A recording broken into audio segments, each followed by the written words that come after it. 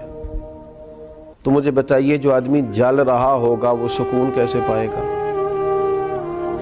بغض کا معنی دل پر کسی کے لیے بوجھ رکھنا بھی کیا جاتا ہے۔ تو جب اپنے دل میں کسی کے لیے بوجھ رکھا جائے گا، تکلیف محسوس کی جائے گی، تو کیا انسان قرار پائے گا؟ تکبر کا معنی یہ ہے کہ آپ نے اپنے آپ کو بڑا جانا، کسی کو چھوٹا اور حقیر سمجھا۔ تو جب ہر وقت آپ اپنی بڑائی ہی کے چکر میں پڑے رہیں گے تو کیا دل کو قرار آئے گا؟ تو یہ وہ باطنی اور روحانی مسائل ہیں جو سامنے والے کا تو شاید کچھ نہیں بگاڑتے، لیکن اپنے آپ کو وہ تکلیف میں، اذیت میں، پریشانی میں مبتلا کر دیتے۔ تو ان روحانی مسائل کی معرفت رکھنا، ان کا خیال رکھنا، نبی اکرم نور مجسم صلی اللہ تعالی علیہ وسلم نے فرمایا تمہارے وجود میں گوشت کا ایک لوتھڑا ہے، اگر وہ ٹھیک ہو گیا تو سارا جسم ٹھیک ہو گیا، اگر وہ بگڑ گیا تو ہر چیز ہی بگاڑ دے گا، بگڑ گئی ساری چیزیں۔ یا رسول اللہ صلی اللہ تعالی علیہ وسلم وہ کون سا لوتھڑا ہے؟ تو فرمایا وہ تمہارا دل ہے۔ اگر تمہارے دل کے اوپر میل کچیل ہو، بغض ہو، عداوت ہو، کینہ ہو، حسد ہو، تکبر ہو، بدگمانی ہو، تو سارے جسم کو بگاڑ دے گا، تمہیں شدید تکلیف میں مبتلا کر دے گا۔ لیکن اگر دل صاف ہو، اگر دل میں عجز ہو، اگر دل میں محبت ہو، اگر دل میں خلوص ہو، دل میں للہیت ہو، اگر دل کے اندر کسی کے لیے درد ہو، خیر خواہی ہو، تو پھر یہ دل باقی اعمال کو بھی سنوار دے گا۔ اسی لیے امام غزالی رحمۃ اللہ علیہ فرمایا کرتے تھے کہ دل ایک تنے کی طرح ہے، درخت کا جو تنا ہوتا ہے اس کی مانند دل ہے۔ اگر تمہارا دل صاف ہے تو پھر جو اوپر شاخیں لگیں گی تنے کے وہ بھی خوبصورت لگیں گی، پھول لگیں گے، پھل لگیں گے، توانائی ہوگی۔ لیکن اگر دل ہی بگڑ گیا ہے، پاک ہوئے تے پاک ہی ملدائی تے بنا پاکوں پاک نہیں ملدا، سارے جسم دے تون دے نالوں اکو تولے ٹکڑا دل دا۔ اور اقبال کہنے لگے دلے بیدار پیدا کر، کہ دل خوابیدہ ہے جب تک، نہ تیری ضرب ہے کاری نہ میری ضرب ہے کاری۔ دل اگر صاف ہو، یہ جو باطنی ہمارے مسائل ہیں، یہ جو روحانی مسائل ہیں، جب تک ان کا ادراک نہیں ہوتا، اعلیٰ حضرت فاضل بریلوی رحمۃ اللہ علیہ فتاوی رضویہ شریف میں ارشاد فرماتے ہیں کہ جو مسائل ہیں نا علم قلب کے، دل کے جو مسائل ہیں، فرماتے ہیں یہ بھی فرض ہے ان کا سیکھنا بھی۔ کون سے مسائل؟ فرماتے ہیں جیسے تواضع سیکھنا، جیسے توکل سیکھنا، جیسے اخلاص سیکھنا، اس طرح باقی مسائل سیکھنا فرض ہے، یہ بھی سیکھنا فرض ہے۔ اور فرماتے ہیں جس طرح بہت سے حرام چیزوں کی معلومات ہونی چاہیے کہ یہ ٹھیک نہیں، یہ منع ہے، یہ درست نہیں ہے، اس سے اللہ رسول ناراض ہو جائیں گے، اسی طرح جو محرمات باطنیہ ہیں، یعنی تکبر ہے، ریا ہے، عجب ہے، حسد ہے، ان کی معلومات ہونا بھی ہر مسلمان کے لیے فرض ہے۔ اور پھر آگے چل کے آپ ارشاد فرماتے ہیں عظیم روحانی پیشوا سلسلہ قادریہ کے عظیم روحانی بزرگ اعلیٰ حضرت فاضل بریلوی رحمۃ اللہ علیہ ارشاد فرماتے ہیں جس طرح پنجگانہ نمازوں کی فرضیت جاننا ضروری ہے، اسی طرح